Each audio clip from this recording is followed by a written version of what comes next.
Welcome back to Mello Roastery and welcome back to another episode of Brewventure. Today we are going to be brewing the new blend of my golden hour, and we are going to be using the Goat Story Gina.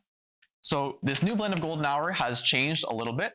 It now includes 70% of a washed red bourbon from El Salvador and now 30% a natural Ethiopian. I am very happy with this new blend. It stays along the same vein as the old golden hour, but we've changed it up for the new season. So I'm going to show you how to brew this, and we're going to be using an interesting piece of equipment, which is the Goat Story Gina. This is a part immersion brewer. It can also be used as a cold dripper, or it can also be used as a traditional pour over. So we're going to be looking at this and what kind of things we have to change in the recipe in order to use it. So let's jump right in. For this recipe, we're going to be using the Gina in its immersion brewer setting. So the first thing we need to do in order to ensure that is that this little valve on the front, which is kind of the Gina's party piece, remains closed. So we're going to turn that all the way to the right, which means no liquid is going to flow until we open that back up, turning this into an immersion brewer.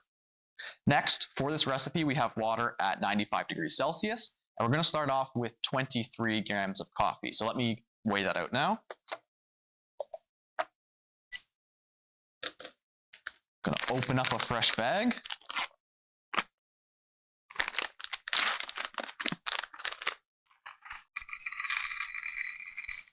And there's 23 grams. In terms of a grind setting, for immersion brews, I generally go a little bit to the coarser side because in an immersion brew, the water stays in contact with the coffee for a little bit longer, so we can actually coarsen the grind size up a little bit so you don't get any over extraction. And now, before we pour this in, we want to heat up the brewer a little bit, as well as pre-wet our filter paper.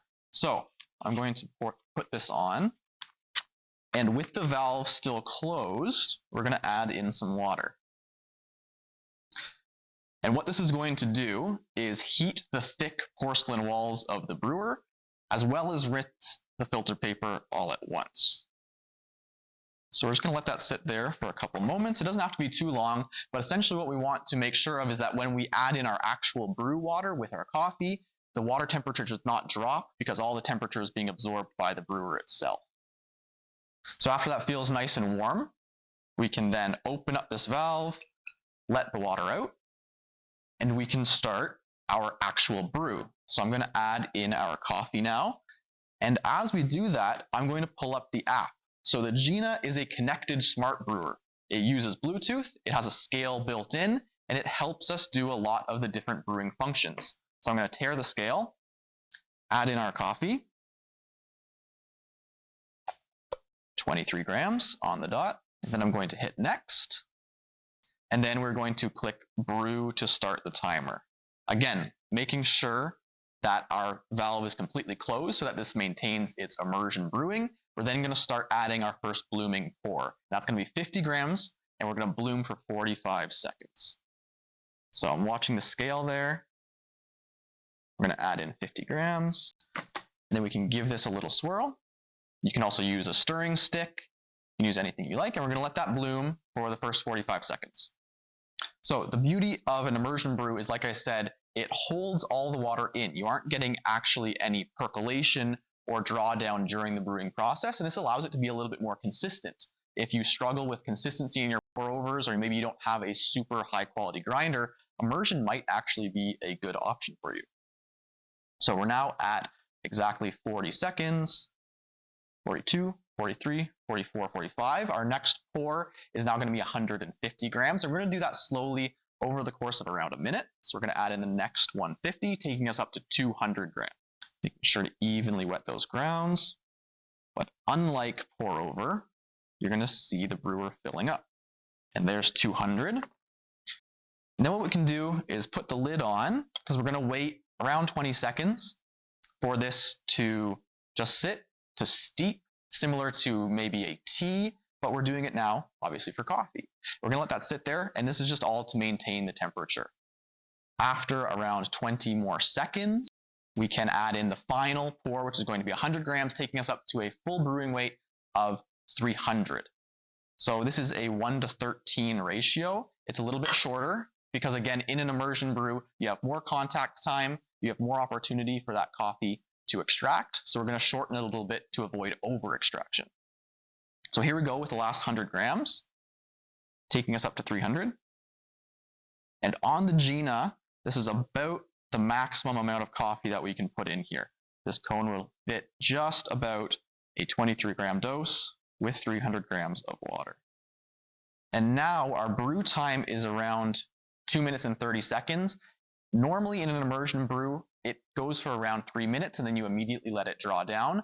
On the Gina, the flow is actually limited by this nozzle. So right at 2 minutes and 30, we're going to start the drawdown because the flow is limited by this actual nozzle here. On other immersion brewers like the Hario Switch or something else that can draw down much quickly, you can do it at 3 minutes. You can let that steep for a little bit longer.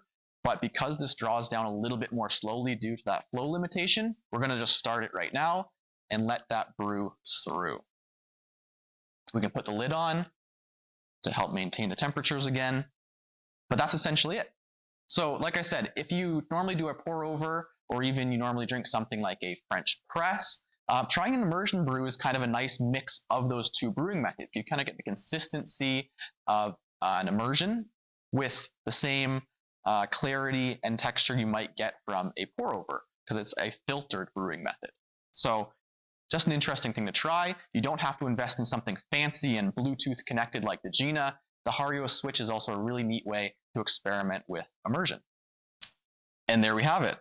So, like I said, this is a now new blend for Golden Hour. We have introduced some slightly different coffees into this, but I made sure to keep it in the same vein as the original Golden Hour, as it is bearing the same name.